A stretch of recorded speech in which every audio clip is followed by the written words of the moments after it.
The line at the register stretched nearly to the beverage coolers, customers shifting their weight impatiently as the buzz of checkout scanners and muffled chatter filled the air. At the center of it all stood Emily, a young cashier, no older than 22, her tired eyes framed by dark circles and a forced smile.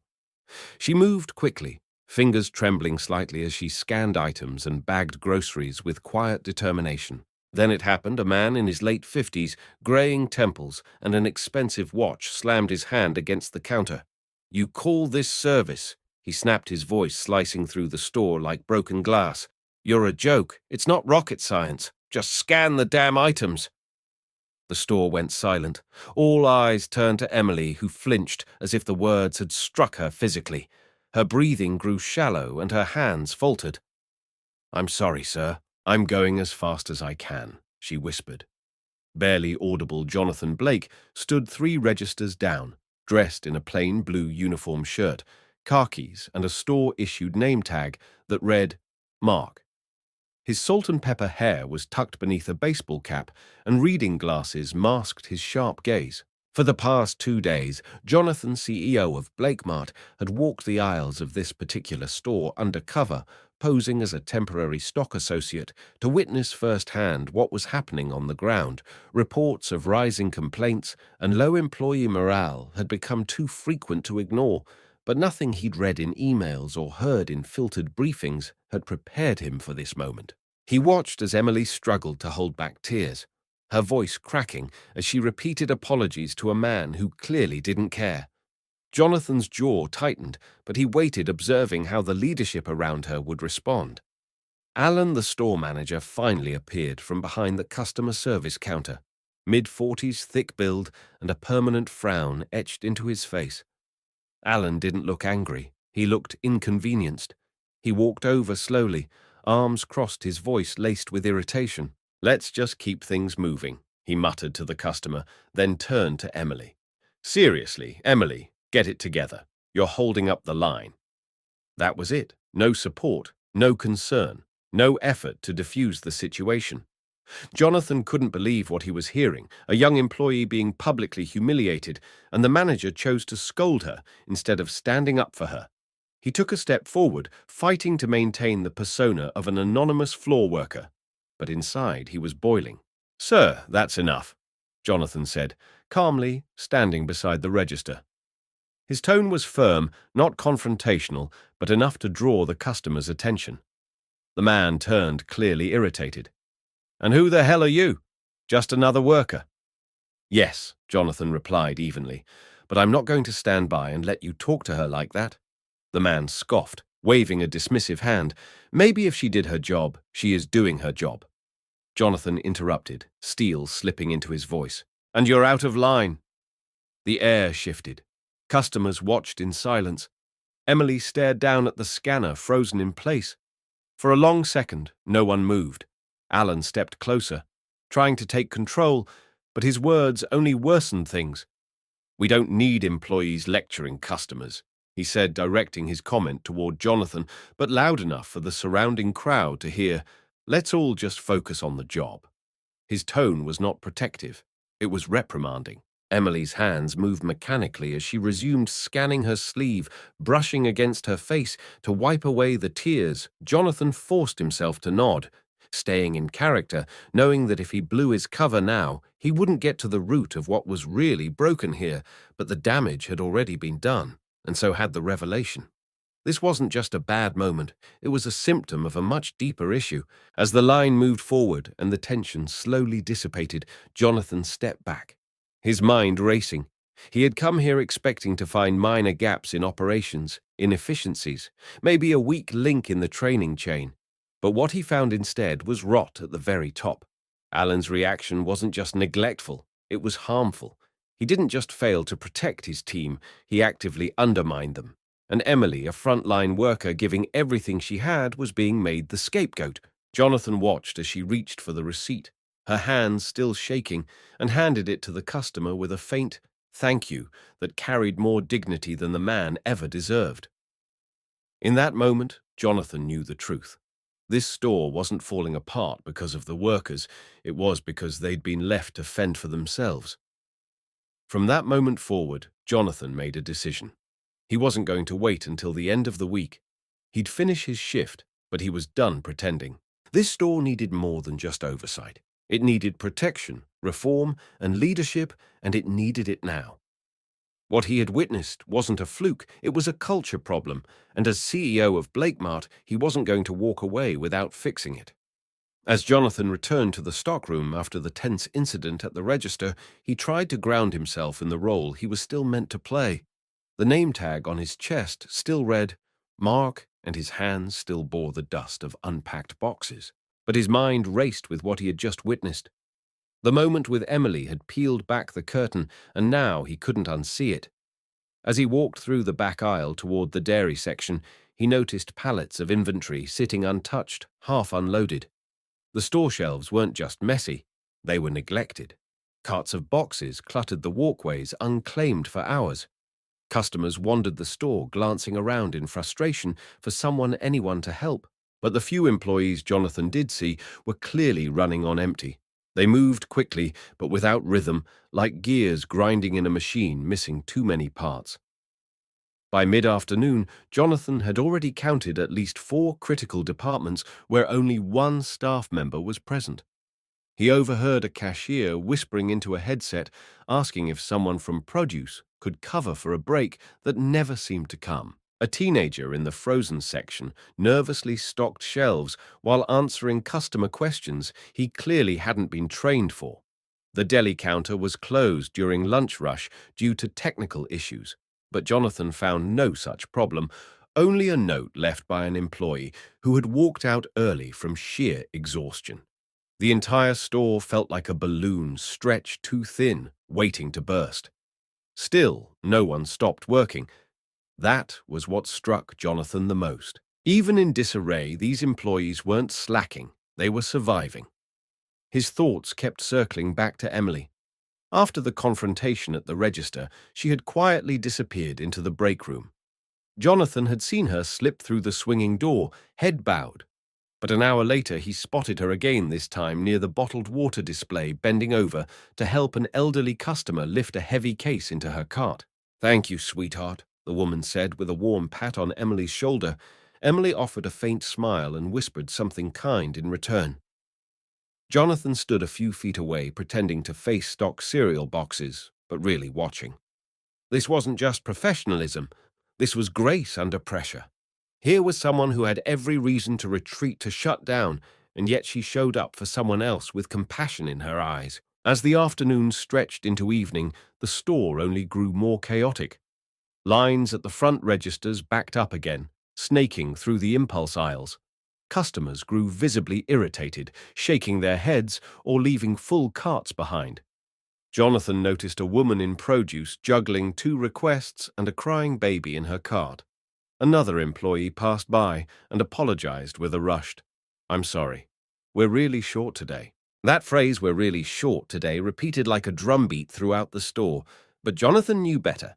This wasn't a one-day issue. This was systemic, staffing decisions, supply chain delays, leadership, inaction. None of it happened overnight. Someone had been making choices, and now the frontline workers were paying for them with sweat, stress, and silence. And what about Alan, the manager?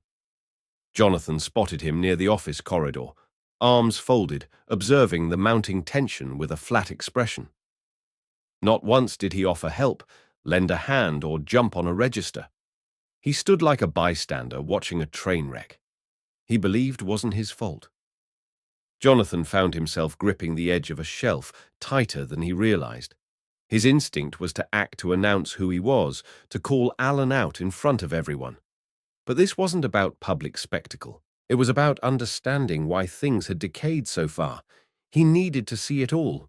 The neglect, the miscommunication, the exhaustion on every face. That's where the truth lived. By the time closing announcements played over the intercom, Jonathan had seen enough to confirm his fears. This store wasn't failing because the employees didn't care. It was failing because they'd been left without tools, without backup, and without leadership. He watched Emily one last time. as she helped a customer bag groceries at a self-checkout lane that had gone unmanned. Her movements were slower now, her shoulders heavy, but she didn't complain. Not once. She just kept moving. Jonathan stepped back into the break room for a moment of silence, the hum of the old vending machine filling the air. He had come undercover to learn the truth, and now, piece by piece, that truth was becoming heartbreakingly clear. It was nearly dusk when Jonathan made his way toward the canned goods aisle, a clipboard in one hand and a box cutter in the other. The fluorescent lights buzzed quietly above, casting a dull glow over the mostly depleted shelves. As he approached the end cap display, he spotted two employees restocking Jake, a wiry young man with a sleeve of tattoos partially hidden by his rolled-up uniform, and Lisa, a woman in her late 20s with tired but focused eyes. They didn't notice Jonathan at first, too caught up in their low-toned conversation. He moved slower, close enough to overhear, careful not to draw attention. "I can't keep doing this," Jake muttered, his voice strained as he slid cans of soup into place. "Every shift's the same. We get yelled at by customers, pushed around by Alan, and there's never enough of us on the floor." Lisa nodded, not even looking up. "I know I asked him last week if we could get more people scheduled. He said corporate wouldn't approve it." Her voice held the familiar weight of someone who had stopped expecting help. Jonathan's expression didn't change, but inside he bristled. That was a lie, one he'd heard before. He had never denied staffing requests. In fact, a review of this location's labor reports before his visit revealed that Alan hadn't submitted a single request for additional help in months. The team was drowning, and their manager was letting them believe it was corporate, holding them under. Jake leaned his weight against a stack of boxes and sighed. "I saw Emily crying in the break room last week. She didn't even eat, just sat there staring at the table like she wasn't even present." Lisa's hands paused over the display for a second, then resumed. "She's working double shifts," Alan told her. "If she didn't pick them up, he'd have to cut her hours." She scoffed quietly, said it was the only way to keep the schedule balanced. Jake's face twisted. "She can barely stand some days." Jonathan's stomach turned at the revelation. Manipulating a struggling employee into overworking themselves wasn't leadership. It was exploitation. He lingered a moment longer, then slowly walked away, pretending to adjust a product label on a nearby shelf. His heart was heavy with the weight of what he'd just heard. Not only was Alan failing to lead, but he was also weaponizing people's need to keep their jobs against them. Emily, who had shown nothing but quiet strength in the face of humiliation, was being guilted into double shifts without breaks, held hostage by the threat of lost income. It wasn't just wrong, it was inhumane. Jonathan returned to the back of the store near the paper products aisle, needing a moment to reset. That's when he heard it, a loud crash, followed by a startled gasp. He turned the corner just in time to see a tower of cereal boxes toppled over in a messy heap across the tile. A teenage employee stood frozen beside the wreckage, his face, pale eyes wide with panic. A nearby customer scowled at him as if the accident were personal. Before Jonathan could step in, Alan appeared storming over from the front of the store, his face already contorted in frustration. "How hard is it to stack boxes correctly?" he barked loud enough for half the store to hear. The teen stammered, I was just trying to make room for. I don't want excuses," Alan snapped, cutting him off. "Clean it up, then go to the back. I don't want to see you out here if you can't handle basic tasks." The boy's face crumpled with embarrassment. As he bent down to gather the boxes, Jonathan stood nearby, his fists clenched at his sides. This wasn't discipline. It was humiliation. There was no attempt to understand, no teachable moment, only public shaming. Jonathan exhaled slowly, fighting the urge to step out of character. Every instinct in him screamed to intervene, but he knew he had to see it all to witness every unchecked outburst, every lie, every moment. Alan revealed his complete lack of empathy. Jonathan had built BlakeMart with a vision of fairness, transparency, and trust.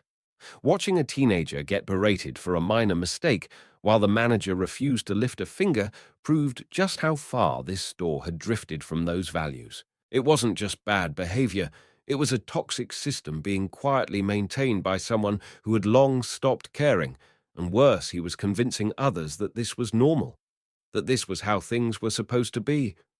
As the teen shuffled toward the backroom shoulders, hunched, Jonathan finally made a quiet decision. His undercover time was running short. He had intended to stay longer to observe patterns and dig deeper, but the evidence was piling up faster than he'd expected. Employees were being manipulated, overworked, and blamed. Morale wasn't just low, it was fractured. And the longer Alan remained in charge, the deeper the damage would go. Jonathan glanced toward the ceiling, listening to the faint sound of the overhead speaker playing generic store music, masking the very real tension simmering beneath the surface. This was no longer just an internal audit. It was a rescue mission. He turned and walked toward the front of the store, past the registers, past the shelves that still needed stocking.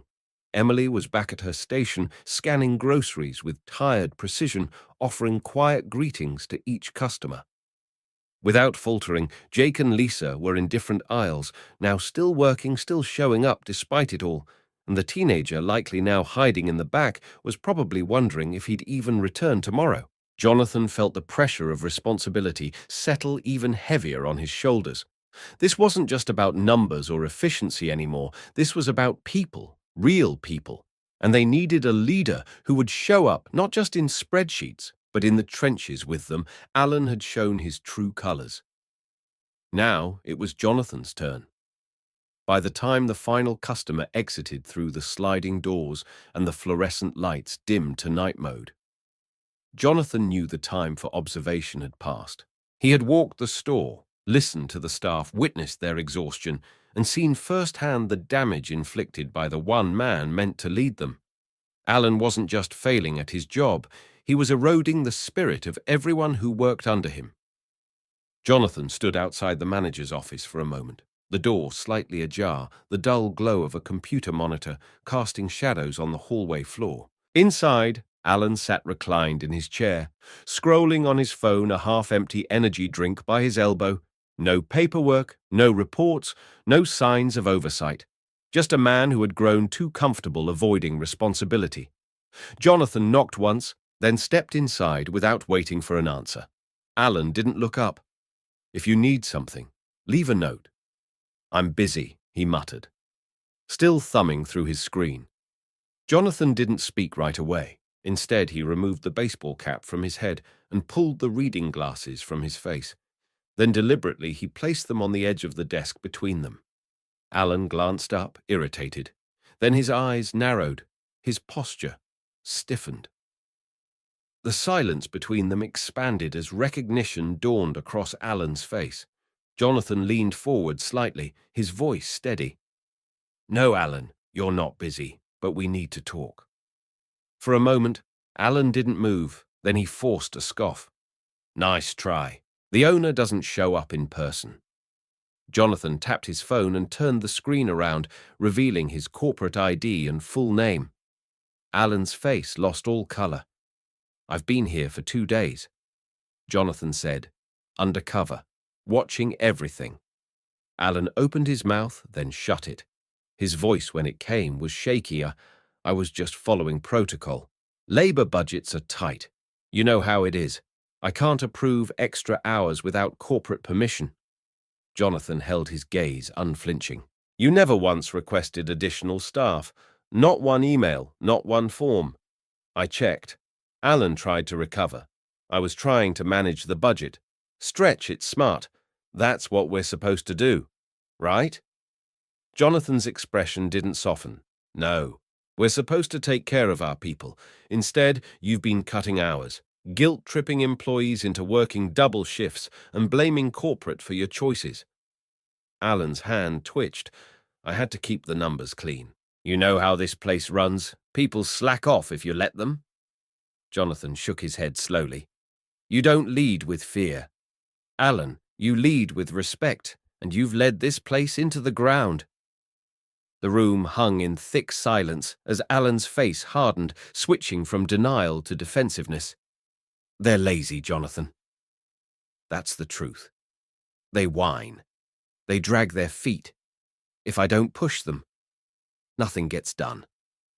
Jonathan took a slow breath.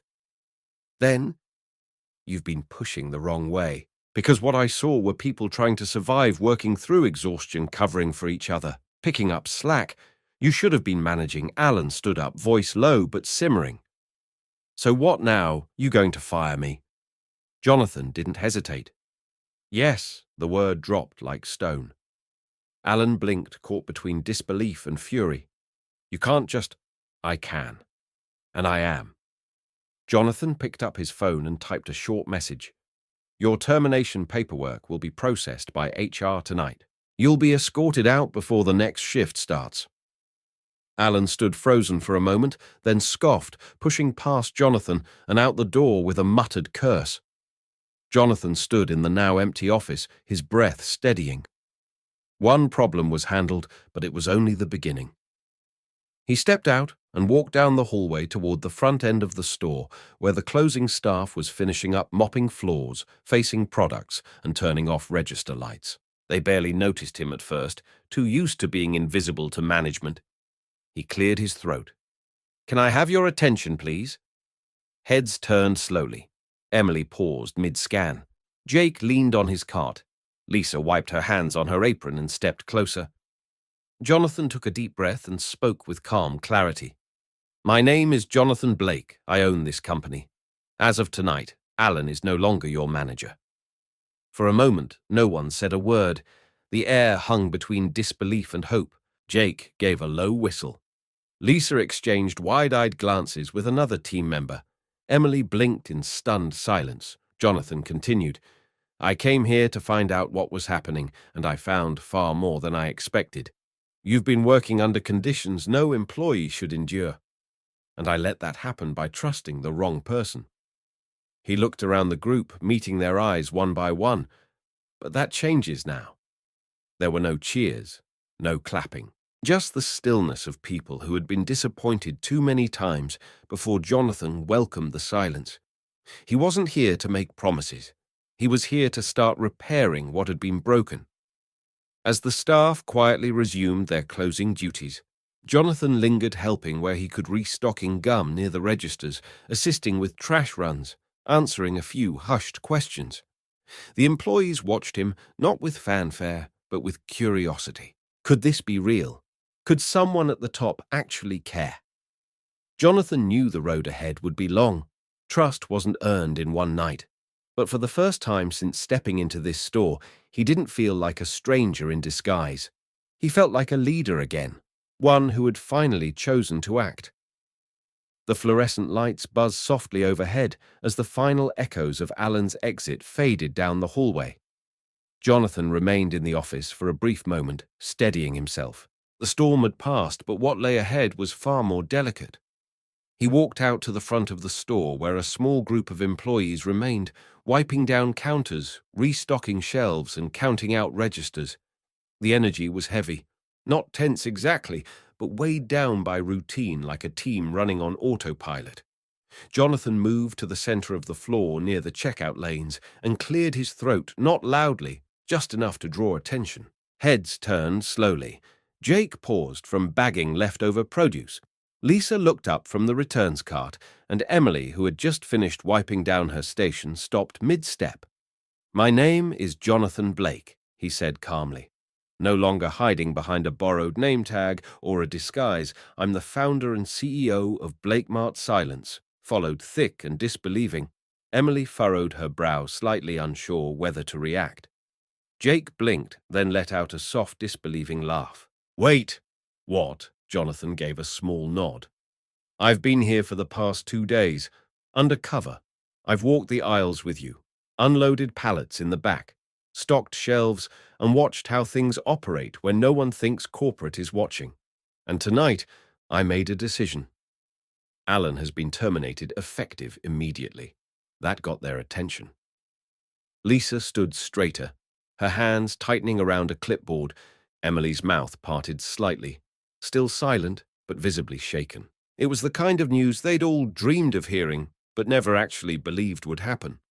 Jonathan stepped forward, hands relaxed at his sides, voice steady and grounded. But before we move forward, I want to say something clearly. I failed you. That sentence hung in the air, unexpected.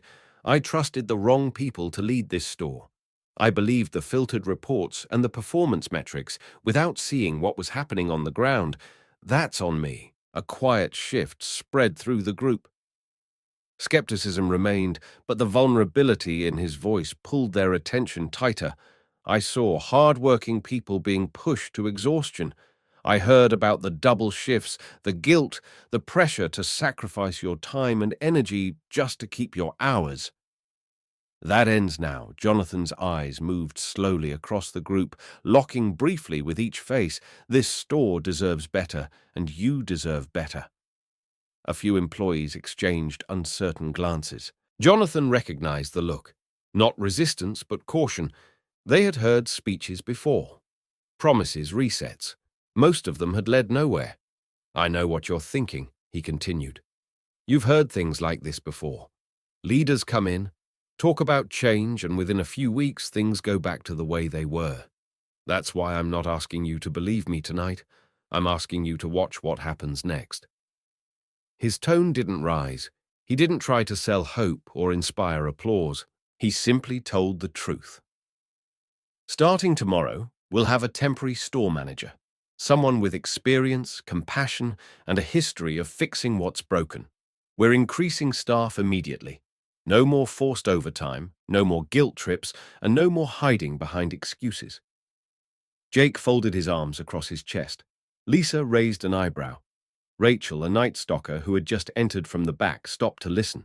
We've had people say that before, Lisa finally said, not harshly, but with a weight that came from years of disappointment. They show up, make a few changes, then disappear. Things go back to survival mode.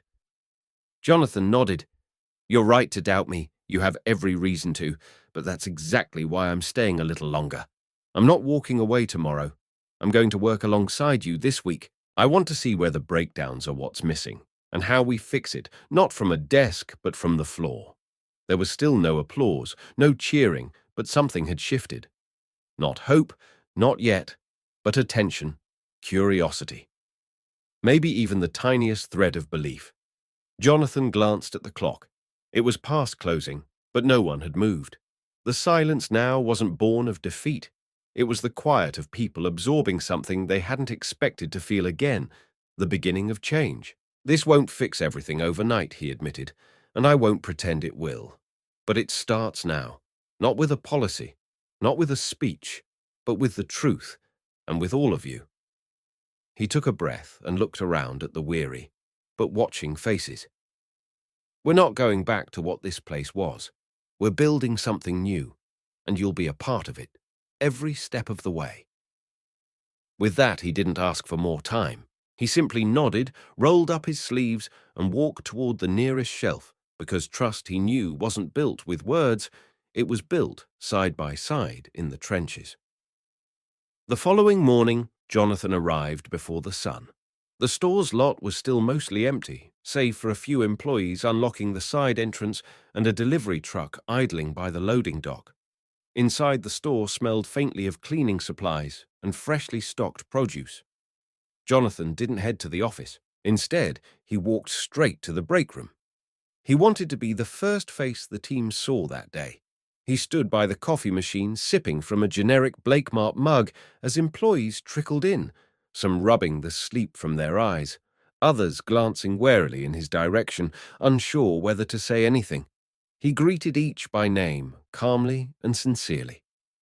When the room had filled, he cleared his throat and motioned for everyone's attention. I told you last night that change would begin immediately. Jonathan started.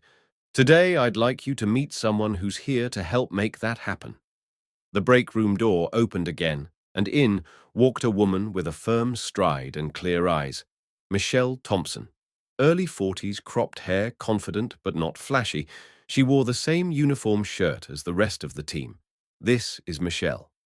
Jonathan continued. She's been with BlakeMart for 8 years. She's taken on some of our toughest locations, places where culture had collapsed, where teams had stopped believing and turned them around. Michelle offered a nod and a small smile. "I'm not here to watch from the office," she said.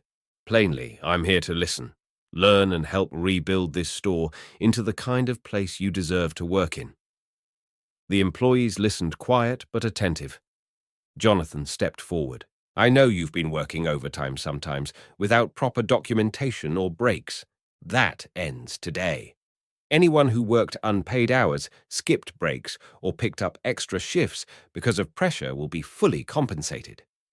A murmur ran through the room. Emily blinked slowly, her hands folded tightly. Jake raised an eyebrow but said nothing. "If you're unsure what qualifies, don't worry.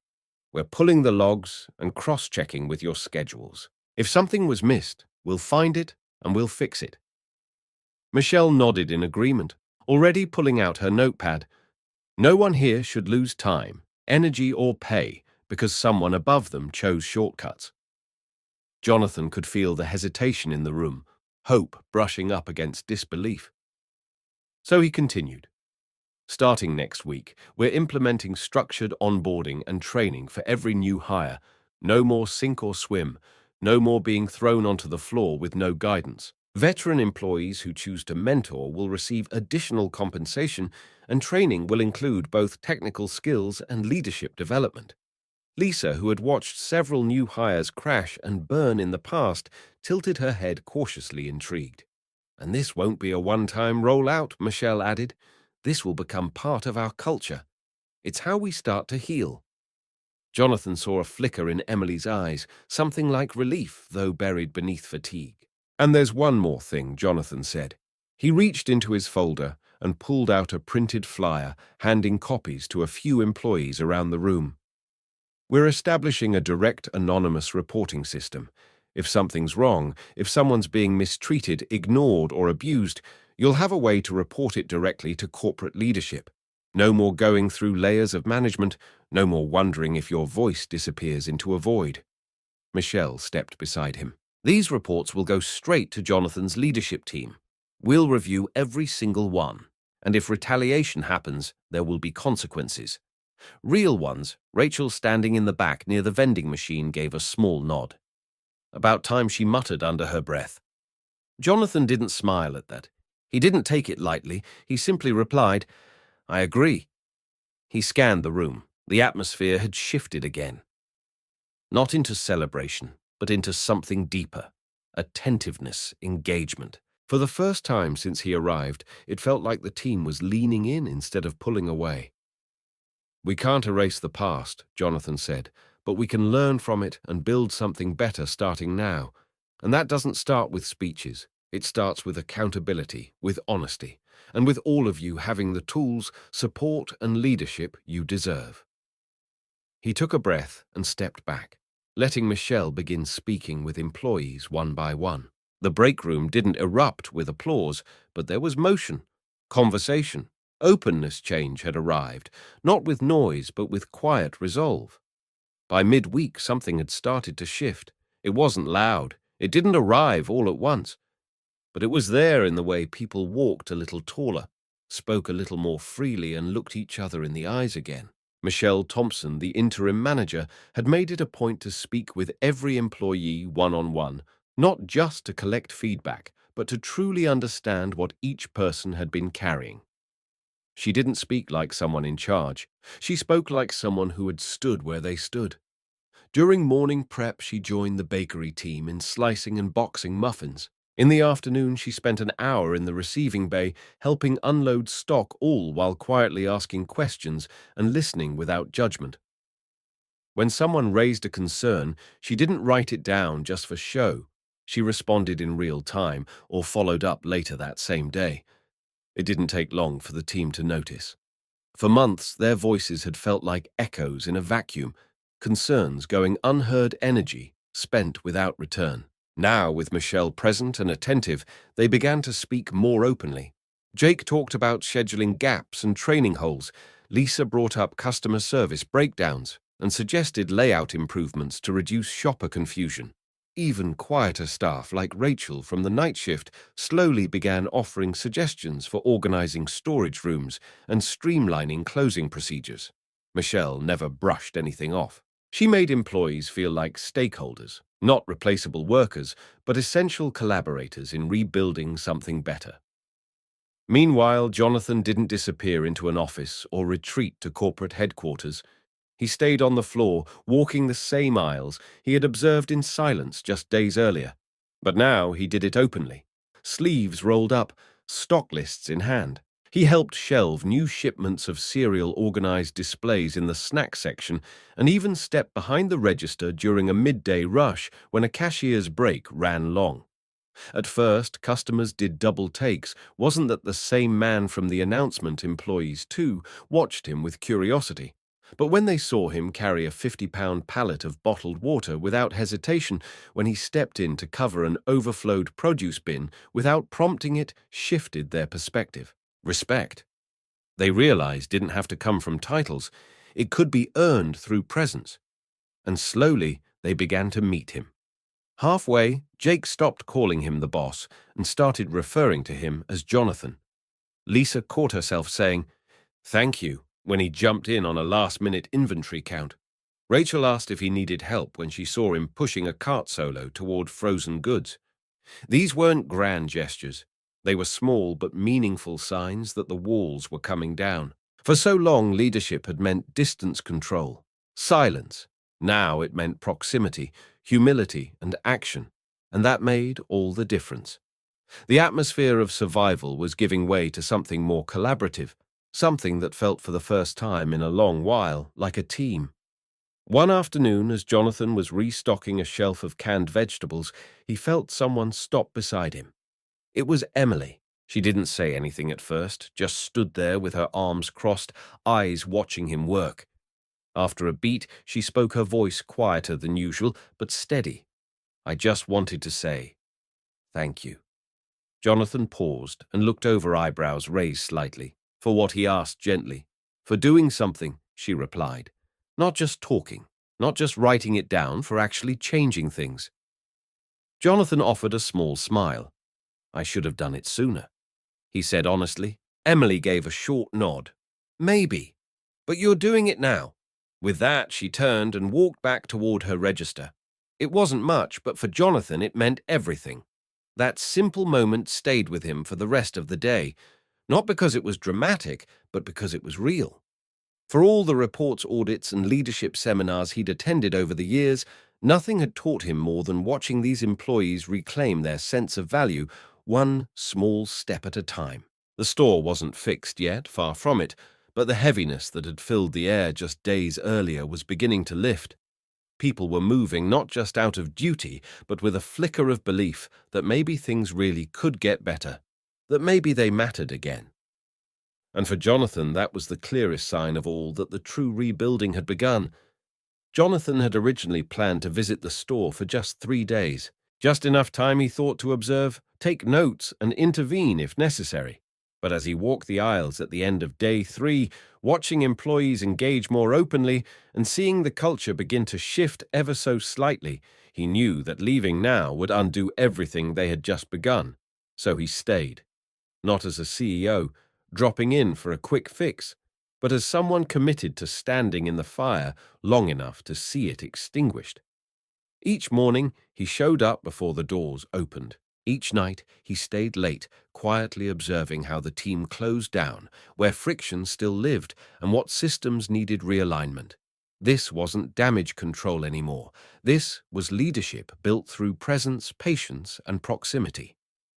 Throughout the week, Jonathan continued working side by side with the team. He ran inventory reports in the morning, stocked shelves in the afternoon, and helped mop the breakroom floors at night. He hosted short, daily huddles, not to lecture, but to listen. Slowly, he began to feel a shift, not just in workflow, but in spirit. Employees started greeting him without hesitation, cracking the occasional joke, even volunteering suggestions without being asked.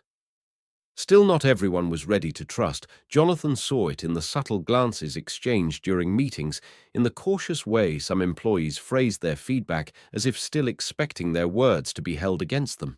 Rebuilding trust. He reminded himself wasn't a one-week task. It was a long-term commitment built on consistency. One afternoon, while reviewing inventory organization in the back room, Lisa approached him. She stood with arms crossed, her tone steady but serious. "You're doing a lot of good here," she said. "But we've seen good things fall apart before." Jonathan nodded, inviting her to continue. "You want real change?" she asked. "Then protect the people who speak up, really protect them. Not with a box on the wall, but with a system that actually listens and holds the right people accountable." Jonathan took her words seriously. He didn't argue, he didn't defend, he just nodded again. "What would that look like to you?" he asked. Lisa paused. "Anonymous, direct to corporate, with a promise that retaliation leads to consequences. No exceptions." It wasn't a complaint. It was a blueprint. Later that evening, Jonathan sat in the small break room with his laptop open and a blank document on the screen. He drafted the initial framework for a company-wide whistleblower protection policy. It would allow any employee to report mistreatment, negligence, or abuse directly to his leadership team. The reports would be reviewed weekly, logged securely, and acted upon, no matter how big or small. There would be zero tolerance for retaliation, and managers who were found intimidating or silencing staff would face disciplinary action, including termination.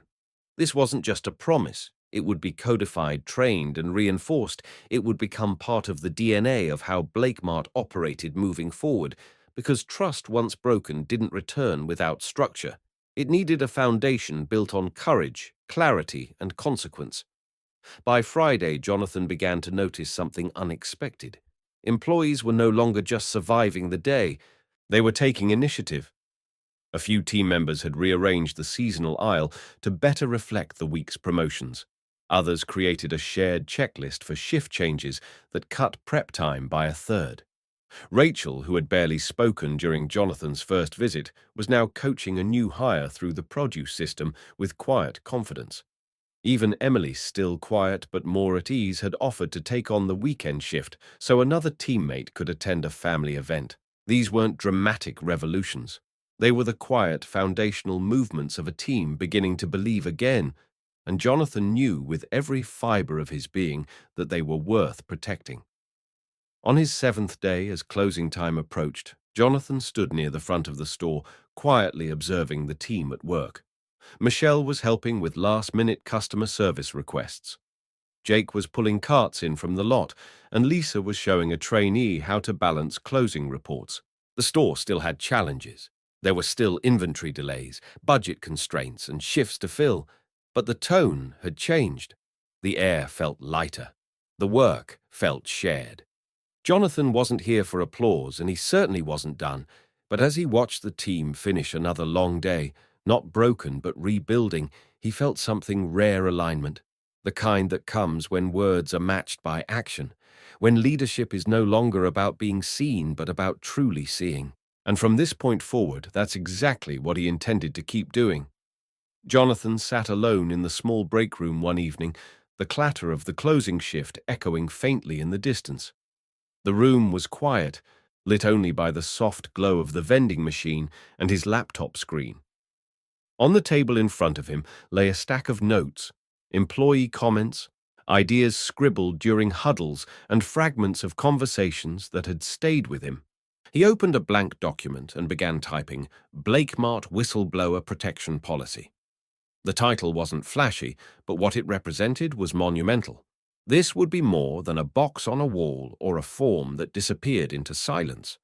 This would be a living document, one that guaranteed any employee from part-time stocker to shift lead could report mistreatment directly to the top without fear. And it would include consequences, not vague warnings, but clear disciplinary action for anyone who retaliated or silenced those brave enough to speak up. He outlined the structure with care, anonymous reporting systems accessible via secure internal channels, regular reviews by a dedicated oversight team, and quarterly public updates to maintain transparency. He included a clause guaranteeing follow-up within a set time frame, and he embedded it into new manager training going forward. This wasn't just a tool. It was a contract between leadership and labor. Between voice and accountability.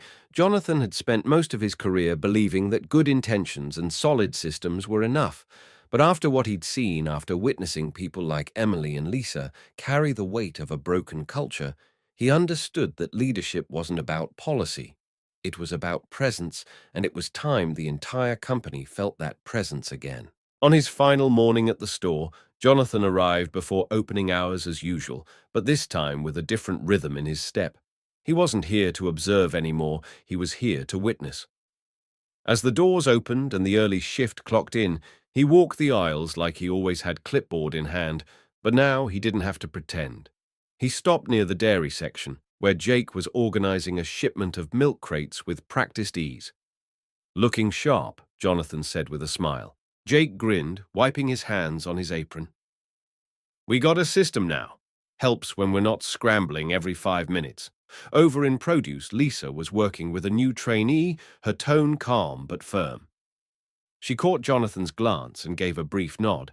In aisle 5, Emily restocked canned goods without hesitation, her posture straight, her expression focused and assured. She looked up just once to meet his eyes and offer a quiet but sincere smile. Jonathan paused at the center of the store, just standing there. Taking it all in, it wasn't perfect. Not yet, but the store felt different. Lighter, steadier. Like a place where people were beginning to feel safe again. Like a place that was learning how to breathe. He felt it in the way employees moved around each other, not just working beside one another, but with one another. The rhythm was no longer one of stress, but of shared momentum. Even customers had started to notice. Complaints had dipped. Small compliments had been logged at the front desk. There was still a long road ahead, but the foundation had been laid. And more importantly, it had been laid by the people who work there every day. Before he left, Jonathan gathered the team near the front end for one last meeting. Not a formal announcement, just a circle of tired but engaged faces. "I want to thank you," he began. "Not just for letting me be here, but for showing me what needed to change. This store wasn't failing because of you. It was failing because you were doing everything without the support you deserved." A few people nodded. Others stood quietly, absorbing every word. "What we started here. It doesn't end here. I'm going to visit every BlakeMart location across the state, not as a CEO checking numbers, but as someone who wants to understand what's really happening on the ground." He looked around. "You've reminded me what leadership really means, and I plan to show up for every store the way I showed up here." As they returned to their tasks, Jonathan took one last slow walk through the store. He didn't say goodbye with fanfare. He didn't leave with a round of applause.